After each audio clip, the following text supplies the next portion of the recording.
Baik, shalom. Sekarang kita mau melanjutkan pelajaran kita dari surat 1 Petrus.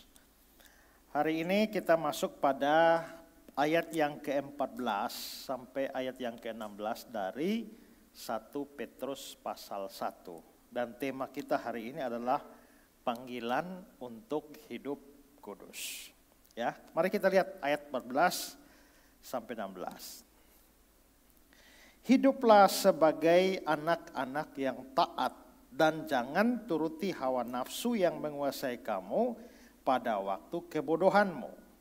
Tapi hendaklah kamu menjadi kudus di dalam seluruh hidupmu sama seperti Dia yang kudus yang telah memanggil kamu, sebab ada tertulis, kuduslah kamu sebab aku kudus.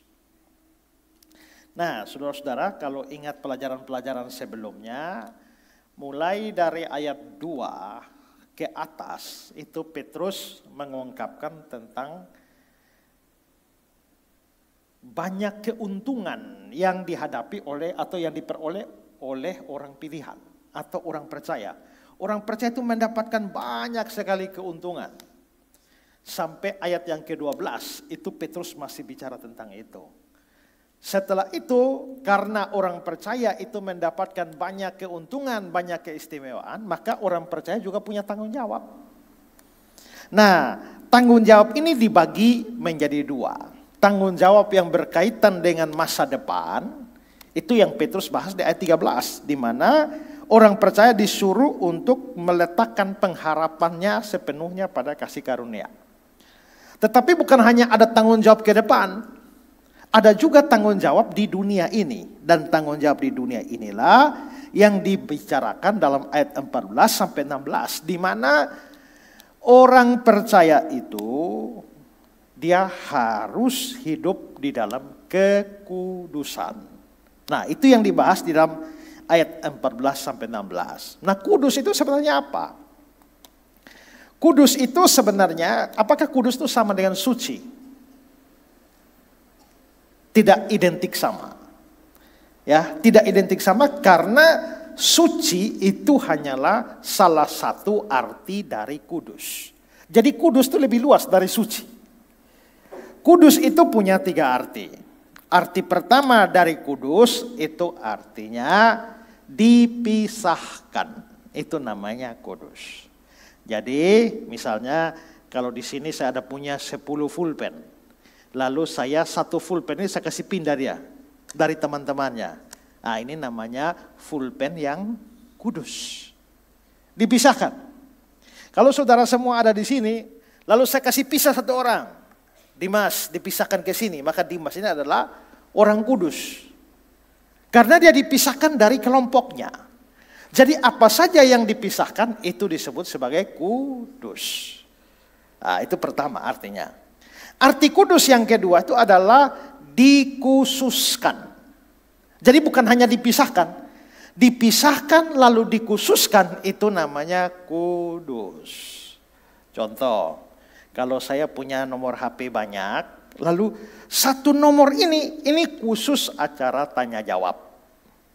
Berarti nomor itu disebut nomor yang kudus. Ya.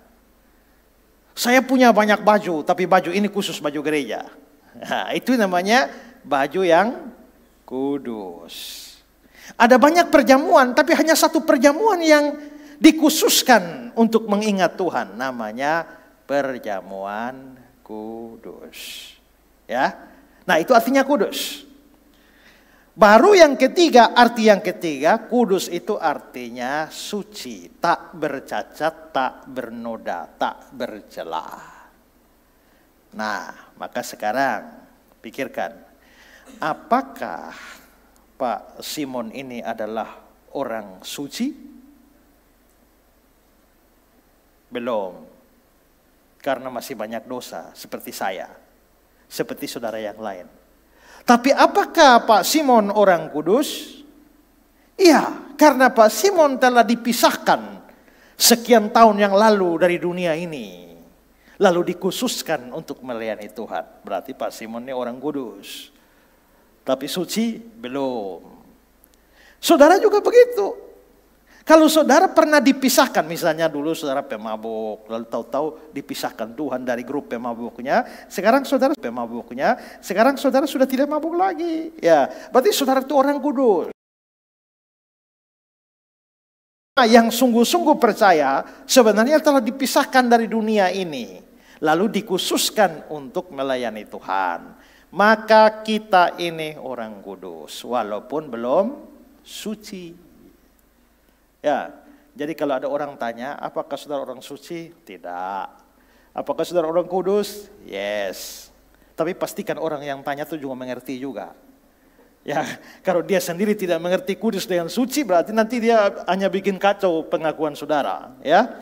Nah, karena itulah kita dipanggil itu untuk menjadi orang kudus. Itu satu, itu adalah supaya kita dipisahkan dari dunia ini, dikhususkan bagi Tuhan, tapi sekaligus juga supaya kita belajar.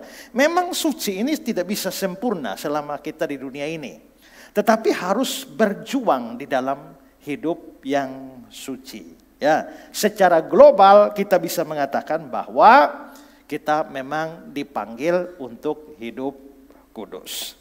Nah, sekarang kita mau bahas tentang apa artinya kita hidup kudus itu.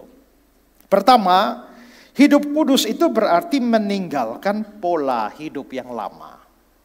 Nah, di dalam ayat 14, coba perhatikan. Hiduplah sebagai anak-anak yang taat, jangan turuti hawa nafsumu yang menguasai kamu pada waktu kebodohanmu. Saudara perhatikan ayat ini, itu Petrus sebenarnya sedang mengontraskan dua ini. Pertama, dia bilang bahwa hiduplah sebagai anak-anak yang kudus. Itu kondisi kita sekarang. Ya, hidup karena kita sudah anak. Hiduplah sebagai anak-anak yang taat. Berarti kita sudah anak. Tapi dia kontraskan dengan hidup kita yang dahulu, yaitu waktu kita menuruti hawa nafsu yang menguasai kita pada waktu kebodohan. Ya, menuruti hawa nafsu. Nafsu sendiri bukan dosa.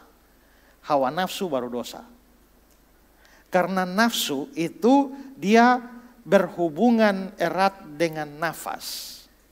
Kalau bahasa Ibrani itu tidak ada huruf hidup, A, I, U, E, O, itu tidak ada.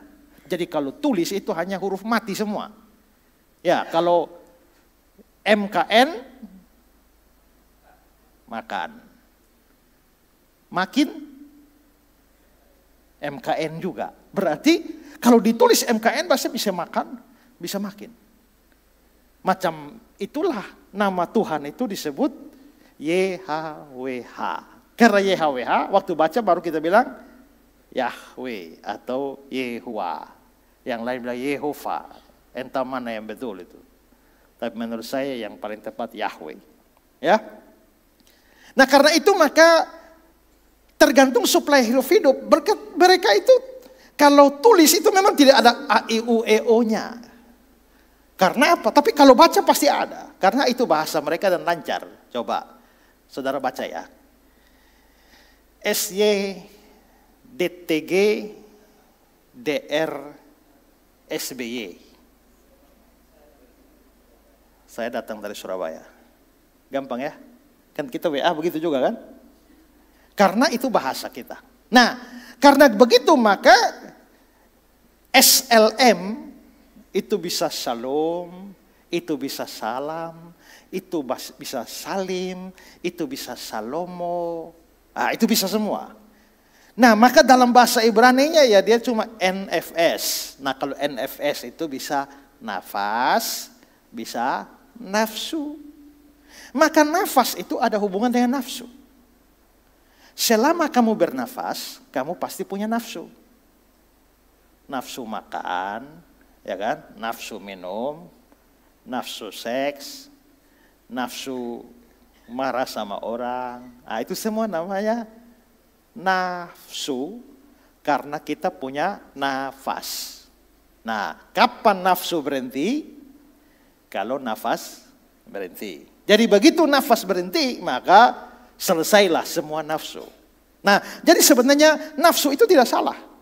Tapi begitu nafsu menjadi liar, nafsu menjadi tidak terkendali, nafsu menjadi tidak terkontrol, yang disebut hawa nafsu, itulah yang salah. Nah, di sini Petrus waktu bicara soal kita sekarang hidup sebagai anak-anak terang.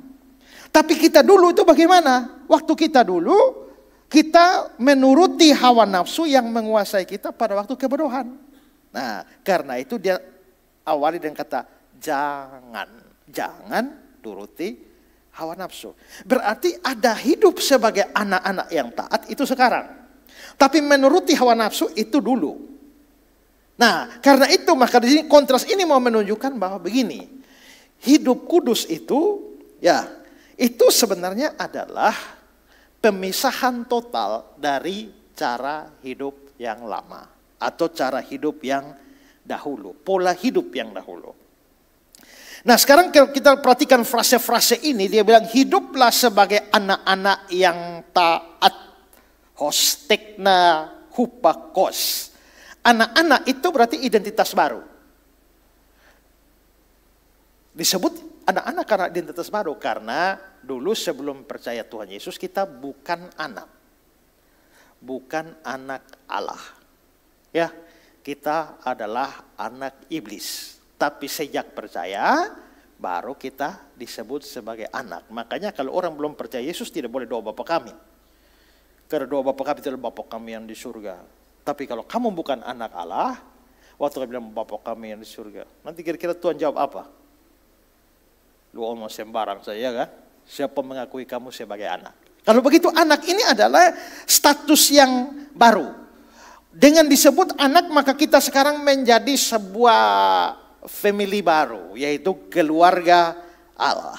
Dan anak itu kalau kita status yang baru maka ciri khasnya adalah ketaatan. Makanya dibilang bahwa hiduplah sebagai anak-anak yang taat. Taat itu adalah karakter dasar dari anak-anak Allah. Jadi sebenarnya untuk bisa hidup kudus itu harus dimulai dari kesadaran tentang identitas rohani kita. Kalau kita sadar bahwa kita ini adalah anak, maka ketaatan itu merupakan karakter utama dari anak-anak. Kalau karakter utama, kalau kita tidak taat, maka sebenarnya itu hidup tidak sesuai dengan karakter utama kita yang adalah anak. Lalu yang kedua dibilang jangan turuti hawa nafsumu. Dalam bahasa asli itu jangan menyesuaikan, ya, kata susematisomenoi itu artinya jangan menyesuaikan diri atau jangan membiarkan hidup dibentuk melalui pola nafsu yang lama. Ya. Jadi hidup kudus itu berarti apa? Melepaskan cara berpikir yang lama, melepaskan gaya hidup yang lama, melepaskan motivasi yang lama yang bercorak duniawi. Ya, yang menguasai kamu pada waktu kebodohanmu.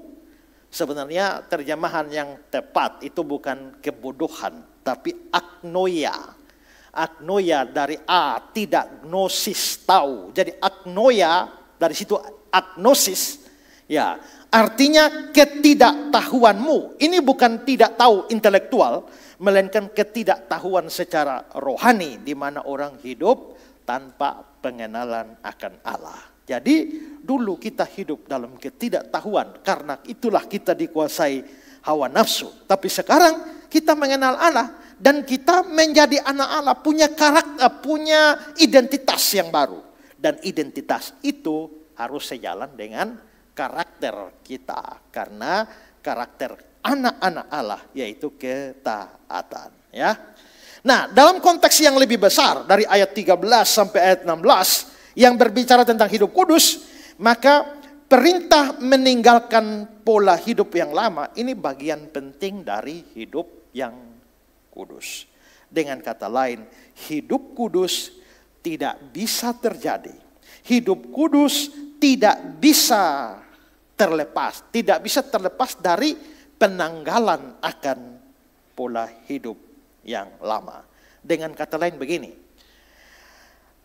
Kamu tidak bisa menjadi kudus kecuali kamu mau meninggalkan pola hidup yang lama, yang dahulu, yang menguasai kamu. Nah, karena itulah maka sekarang kita mau memeriksa bahwa apakah kita itu sudah tergolong ke dalam orang kudus.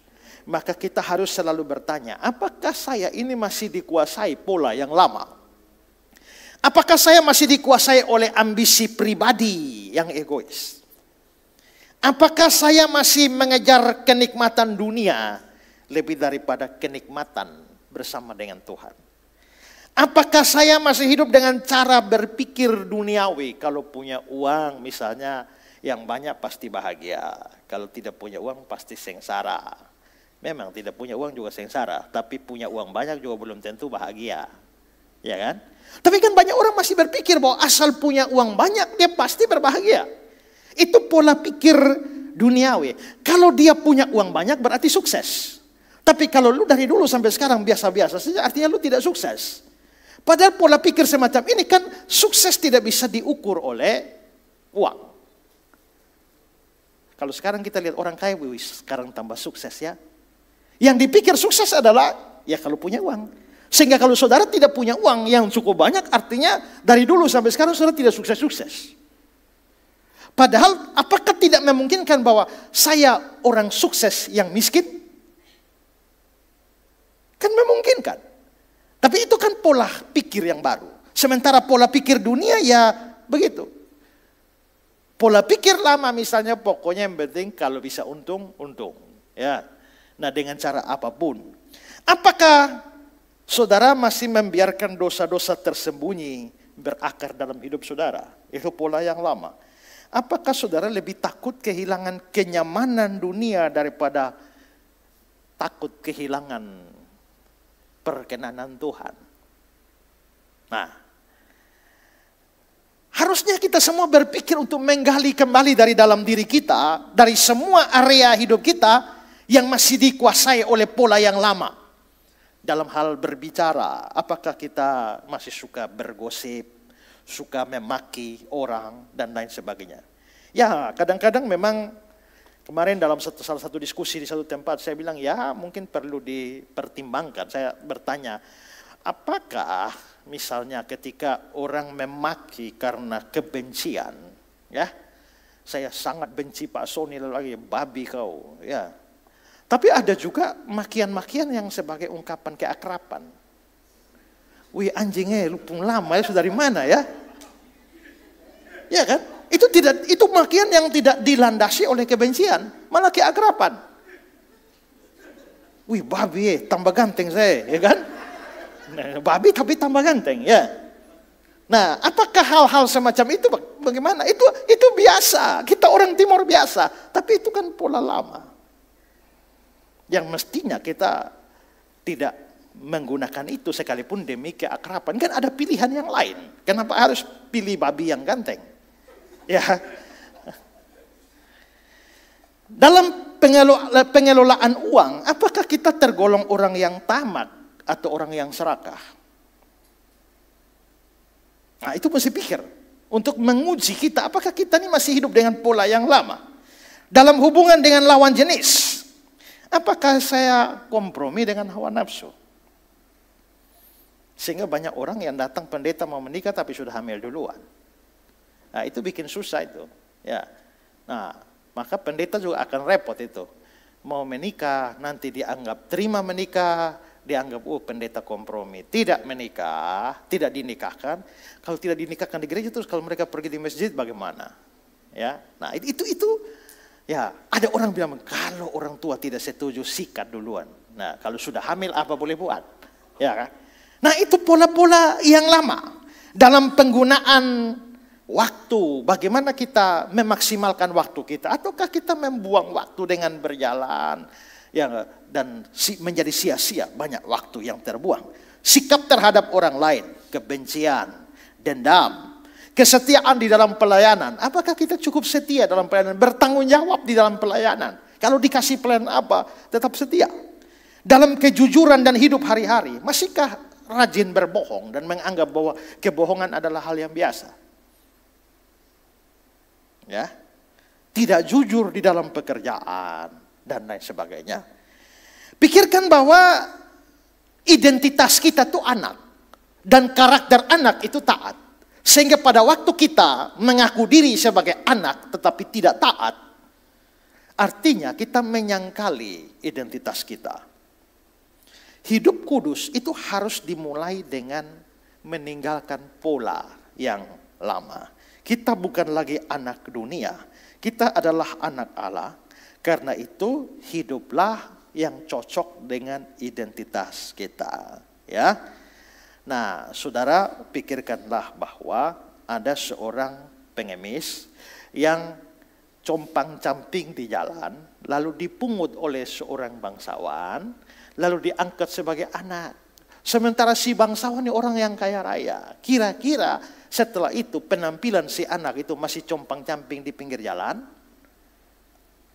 Kalau ya kan aneh itu. Kamu kan sudah diangkat sebagai anak, kenapa masih compang-camping di jalan? Masih telanjang di jalan. Dulu kamu sebelum diangkat jadi anak, kamu compang-camping, orang maklum ya, namanya juga tidak punya ya siapa-siapa. Tapi setelah diangkat menjadi anak oleh orang yang berkuasa, orang yang hebat, orang yang kaya raya, kok masih compang-camping di jalan, masih telanjang di jalan, masih makan kotoran. Artinya kamu menyangkali status barumu sebagai anak. Nah, kita itu dulu kan juga begitu, kita kotoran pun kita makan, ya kotoran-kotoran dosa pun kita telan semua. Tapi kan sekarang kita sudah jadi anak. Waktu kita jadi anak, kalau masih tidak taat, maka sebenarnya kita menyangkali karakter kita. Kita tidak bicara ketaatan yang sempurna, karena tidak ada orang bisa taat sempurna. Itu nanti sampai surga itu baru bisa taat sempurna. Ya, tetapi minimal kita berjuang untuk hidup taat. Ya. Jadi sebenarnya hidup kudus itu harus dimulai dari meninggalkan pola hidup yang lama. Untuk meninggalkan pola hidup yang lama, sadar siapa identitas diri kita, yaitu anak-anak. Dan karenanya karakter anak adalah taat. Ya, itu yang pertama. Yang kedua, hidup kudus berarti mencontoh kekudusan Allah dalam segala aspek hidup. Perhatikan ayat 15. Tapi hendaklah kamu menjadi kudus di dalam seluruh hidupmu, sama seperti Dia yang kudus. Hendaklah kamu menjadi kudus, sama seperti Dia yang kudus. Frase ini, sama seperti Dia yang kudus, menunjukkan ada panggilan untuk menjadi kudus seperti Allah yang kudus, yang dengan kata lain kita dipanggil mencontoh kehidupan kudus dari Allah. Nah, frase Yunaninya itu kalau diterjemahkan secara harfiah itu menjadi kudus sama seperti Dia yang memanggil kamu adalah kudus. Kata Yunani kata itu artinya sesuai dengan, menurut, sepadan dengan, atau mencontoh. Lalu kata yang kedua adalah ton karesanta, Dia memanggil. Lalu kata hagion itu artinya kudus. Jadi artinya kita dipanggil menjadi kudus dengan pola yang sama seperti kekudusan Allah. Nah, kekudusan Allah, dengan kata lain kekudusan Allah ini harus jadi standar, menjadi teladan, jadi pola hidup kita. Jadi hidup kudus bukan sekedar menaati aturan moral, tapi soal menyerupai karakter yang kudus. Oke, sekarang begini.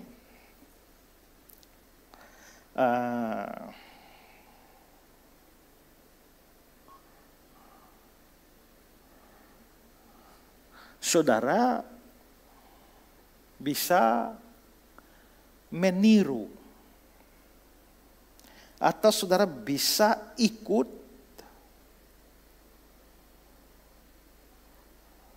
gayanya Pak Dimas ini. Kira-kira Pak Dimas cara berjalan bagaimana? Lalu kita mulai mencontoh. Bisa jalan? Senyumnya Pak Dimas itu bagaimana? Ya, gayanya dia bagaimana? Kita kan seseorang bisa saja kita menuruti itu.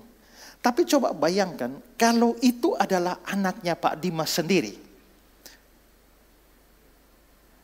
Dia tidak perlu terlalu berupaya panjang lebar secara tapi otomatis tadi ikut senyum sama ya.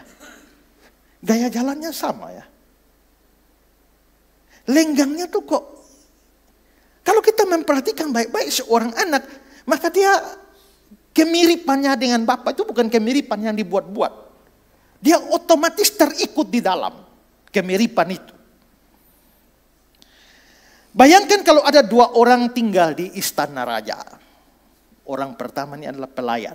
Dan pelayan itu dia sudah dididik oleh taat aturan. Ya, dia harus disiplin, hafal seluruh peraturan, cara berjalan begini, kapan dia harus lakukan ini, kapan dia taati semua peraturan dengan ketat. Kenapa? Ya, kalau tidak taat dia dihukum. Sementara yang seorang itu dia adalah anak dari sang raja. Yang otomatis memang sudah menyerupai sang raja. Berbeda dengan pelayan, putra raja itu bukan hanya tahu aturan. Dia dibesarkan dengan kebijaksanaan, dengan kasih ayahnya. Maka dia akhirnya hidup menurut pola ayahnya. Nah, ada banyak orang yang hidup kudus.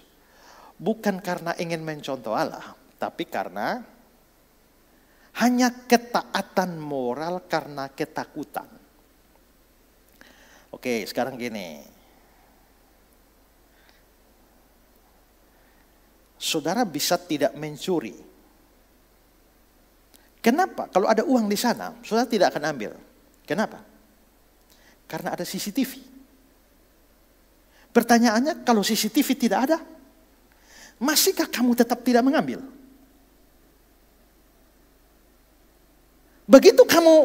Begitu CCTV tidak ada, kamu masih mengambil, artinya ketaatanmu hanya ketaatan luar dan bukan mencontoh Allah.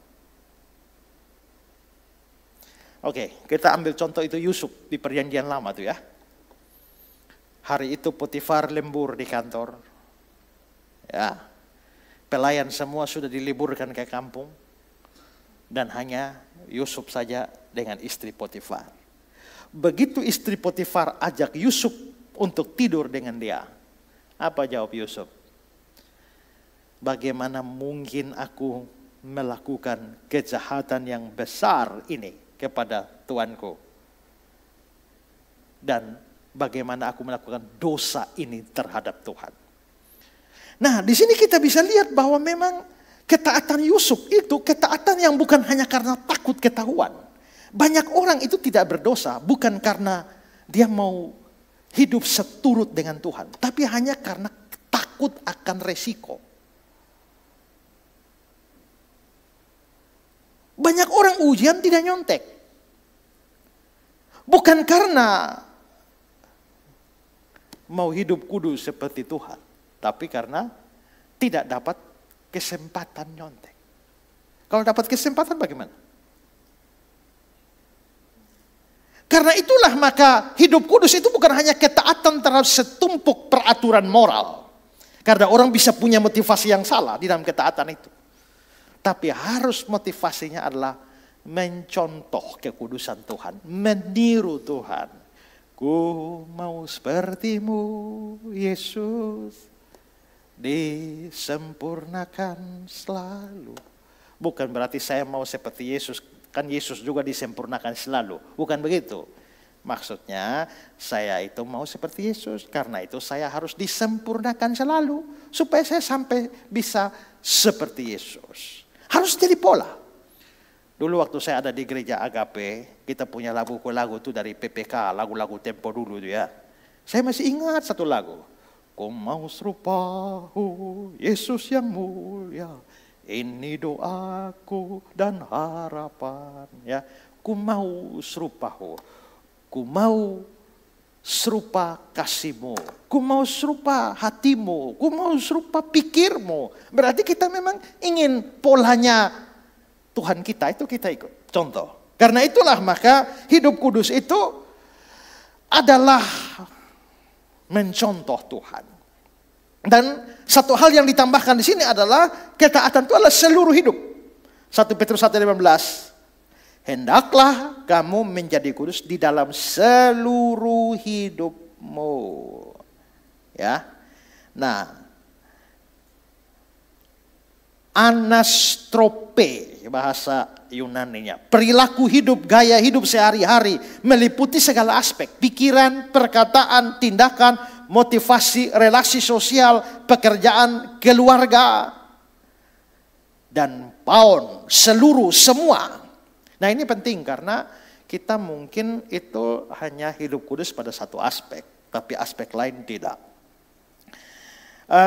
Coba kalau rumah saudara itu kacau balau,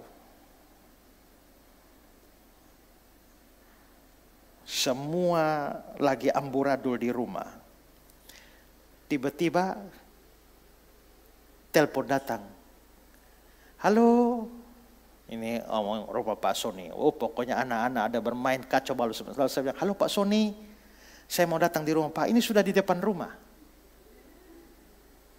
Kira-kira apa yang Pak Sony bikin?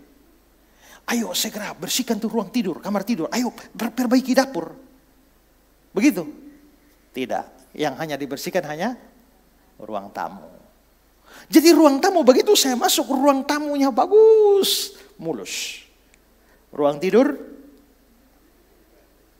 seperti kapal pecah. Ruang tengah, apalagi dapur, amburadul semua. Nah sebenarnya begini, hidup kita itu ada banyak kamarnya. Ya, kamar banyak sekali. Tapi seringkali yang kita bersihkan hanya kamar depan. Sehingga waktu orang lihat, wih bagus ya. Tapi kamar-kamar dalamnya, itu amburadul semua. Kalau itu terjadi seperti itu, artinya kita itu tidak mencontoh Tuhan dalam seluruh hidup kita. Kita hanya ruang tamunya saja yang bersih.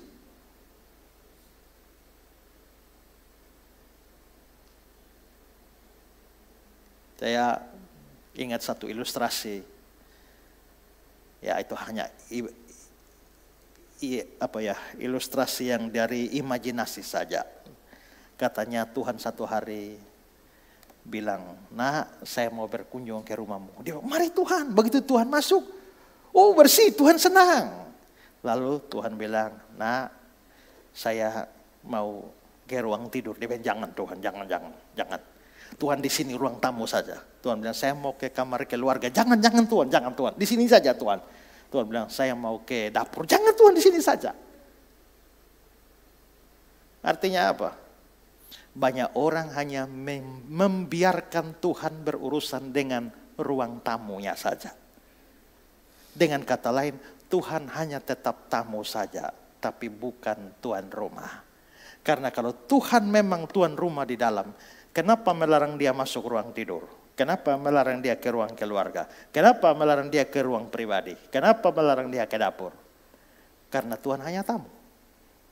Tapi kalau dia memang pemilik hidup kita, maka biarkanlah dia masuk ke seluruh hidup kita dan melihat bahwa apakah ke seluruh hidup kita hanya tampil bagus di depan, tapi di dalam kita bobrok semua. Atau mungkin saudara bayangkan kalau saudara lihat orang kerja di bank, ya, rapi sekali, pakai dasi terus ya, dan ramah sekali ya. Begitu dia tugas habis di bank, pulang, ya dasinya lepas, baju lepas, dia bisa pakai sembarangan saja. Nah banyak orang Kristen seperti itu, seperti orang bank itu, yang waktu hari datang gereja, dia sopan tertib luar biasa kan, ya hidup luar biasa baik. Tapi coba nanti lihat ketika dia sudah keluar dari gereja, bagaimana hidupnya seperti apa, ya. Nah, saya melihat waktu saya di Jakarta, saya berkunjung ke sebuah tempat, saya lihat itu rumah, itu ada banyak figura di pintu, ya, di tembok-tembok. Lalu saya tertarik dengan sebuah figura. Jadi, tapi saya lupa. Jadi kemarin saya telepon orangnya, tolong difotokan buat saya dan dikirim fotonya, ya. Ini kalimatnya. Mana gambarnya? Character is what a man in the dark.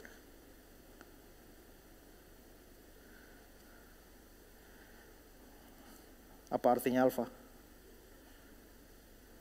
Character is what a man in the dark. Karakter adalah siapa seseorang ketika dia berada dalam kegelapan. Maksudnya gimana?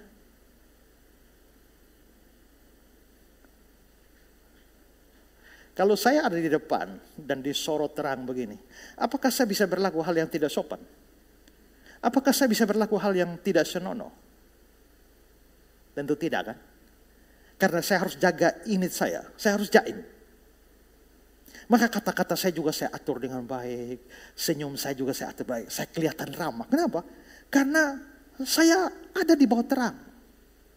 Tapi begitu semua saudara sudah pulang dan sekarang in the dark, di dalam gelap, masihkah saya mempertahankan tadi pola saya waktu di terang itu?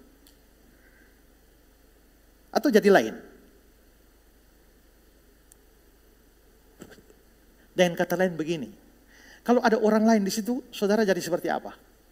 Dan ketika orang lain tidak ada, tinggal saudara sendiri, saudara masih sama seorang dengan persis seperti yang tadi? Atau tidak? Karaktermu yang sebenarnya itu terlihat ketika kamu di dalam gelap, di mana orang satu pun tidak lihat kamu. Disitulah karaktermu.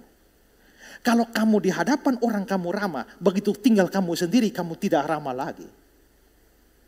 Ya, begitu di muka orang kamu jujur, begitu orang tidak kenal kamu, kamu tidak jujur. Maka itu karaktermu sebenarnya kamu tidak jujur. Ini kata-kata ini sangat dalam. Maka sekarang saudara pikir, jadi orang seperti apakah kamu ketika kamu sendirian di mana satu orang pun tidak kenal kamu?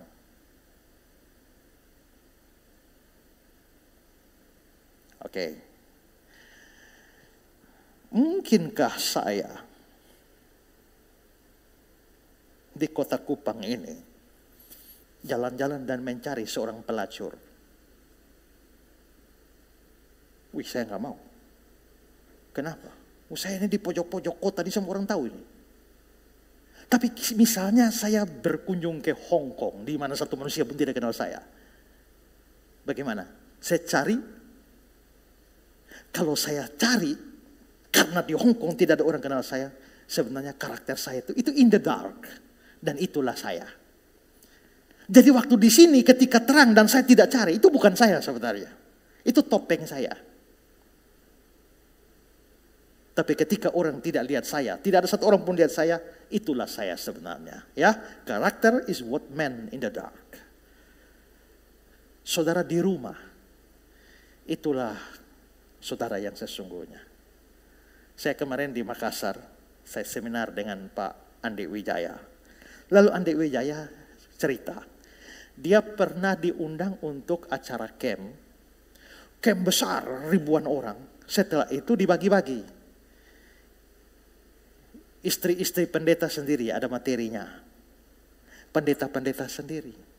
Dan Dokter Andik itu menjadi pembicara khusus anak-anak pendeta. Jadi berapa banyak orang tuh yang ikut seminar ini anak pendeta semua. Dan begitu dia seminar, lalu waktu session tanya jawab, ada seorang anak tanya, Pak, saya bukan mau tanya, hanya saya mau kasih tahu saja. Bahwa ternyata bapak saya itu, dia lebih cinta anak-anak jemaat daripada anaknya sendiri. Kenapa? Karena sebagai pendeta di muka jemaat, dia lihat anak-anak, aduh nah gimana, sekolahnya gimana, tambah cantik ya. Ramah sekali itu pendeta terhadap anak jemaat. Tapi sampai di rumah sama anaknya sendiri dia bikin begitu. Goblok. Ya. Jadi sampai akhirnya pantas ini anak menilai. Bagi saya, bapak saya itu lebih cinta anak jemaat daripada anaknya sendiri.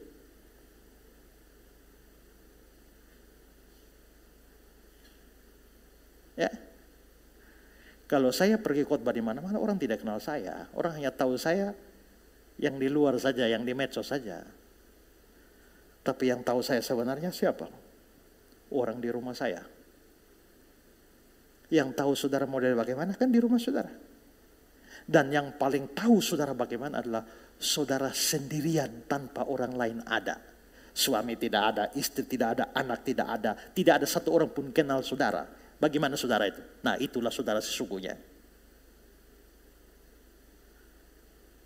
Maka di sini pentinglah, mulailah setia dalam hal kecil dengan menjaga kekudusan pikiran, berkata dengan benar, kendalikan amarah, berlaku adil. Karena kemenangan di area tersembunyi adalah bukti bahwa saudara makin menyerupai Tuhan dalam kekudusan.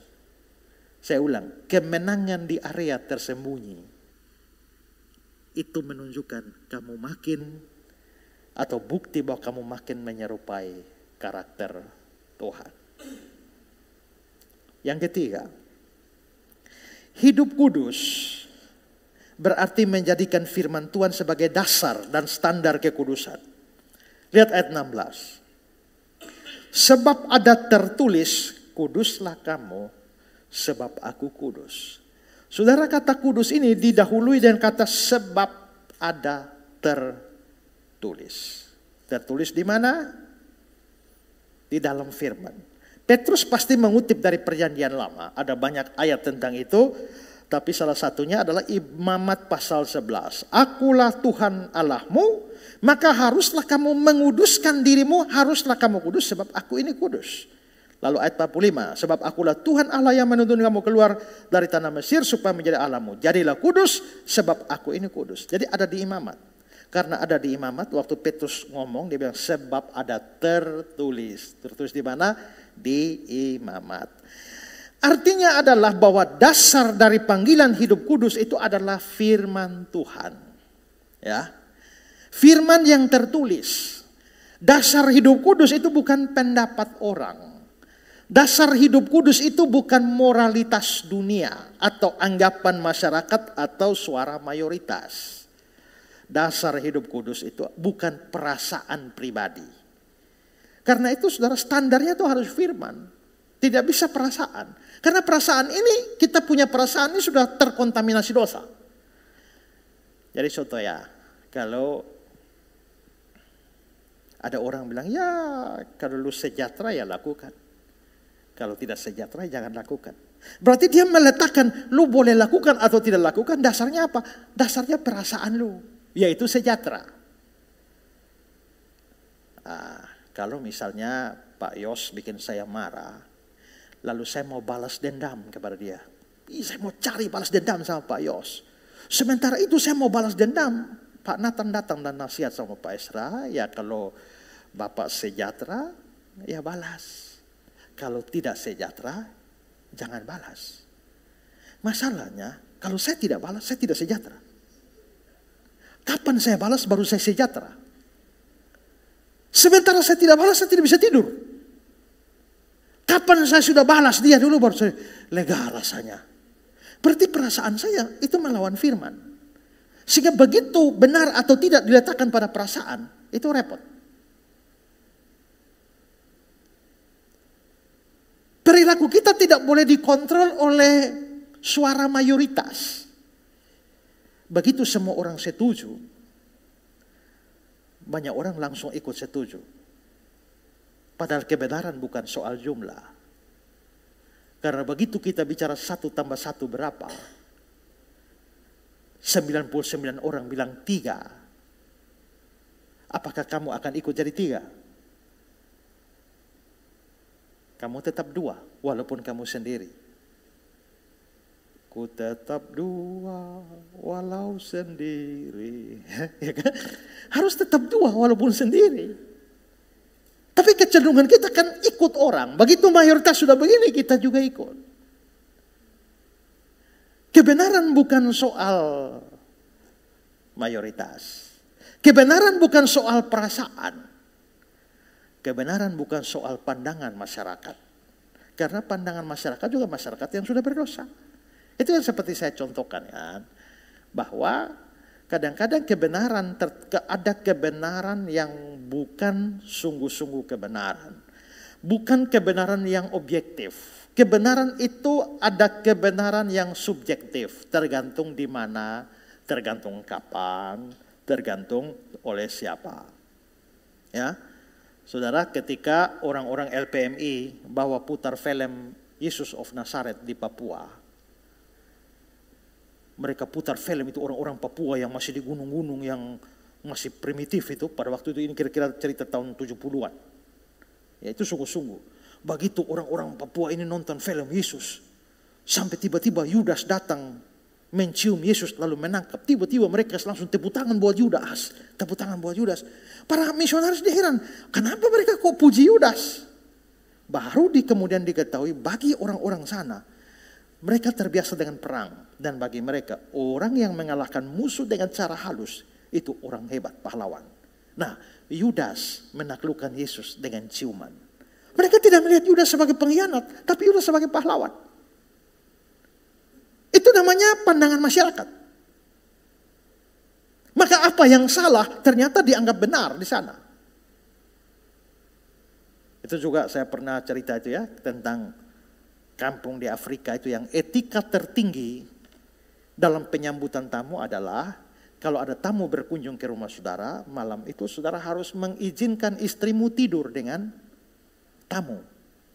Kalau lu tidak kasih istri tidur dengan tamu, itu namanya lu orang tidak tahu adat. Begitu. Jadi kalau mau tahu adat, biarkanlah istrimu tidur dengan tamu.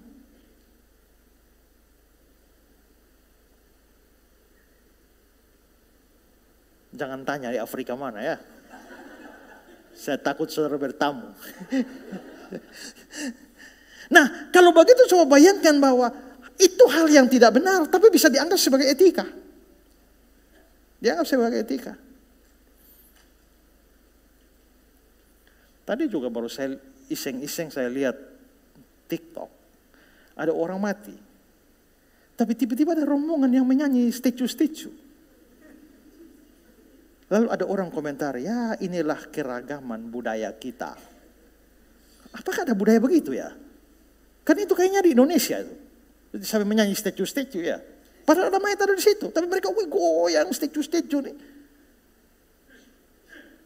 Kalau begitu seandainya ada budaya kayak begitu ya. Maka kita tidak bisa mengikuti pandangan masyarakat. Bagi kita dasar hidup kudus dan hidup benar itu adalah firman. Karena itu tidak peduli mayoritas bilang apa, tidak peduli pandangan umum bilang apa, tidak peduli bahwa perasaan kita bagaimana, tidak. Standar kita, bangunlah hidup kita dengan standar firman Tuhan. Ya, jadi hari ini kita belajar tentang hidup kudus itu pertama, meninggalkan pola pikir yang lama. Kedua, harus mencontoh Tuhan. Dan yang ketiga, dasarnya harus firman Tuhan. Ya, itu yang Petrus bicarakan di dalam ayat 14 dan 16. Tuhan memberkati kita. Oke.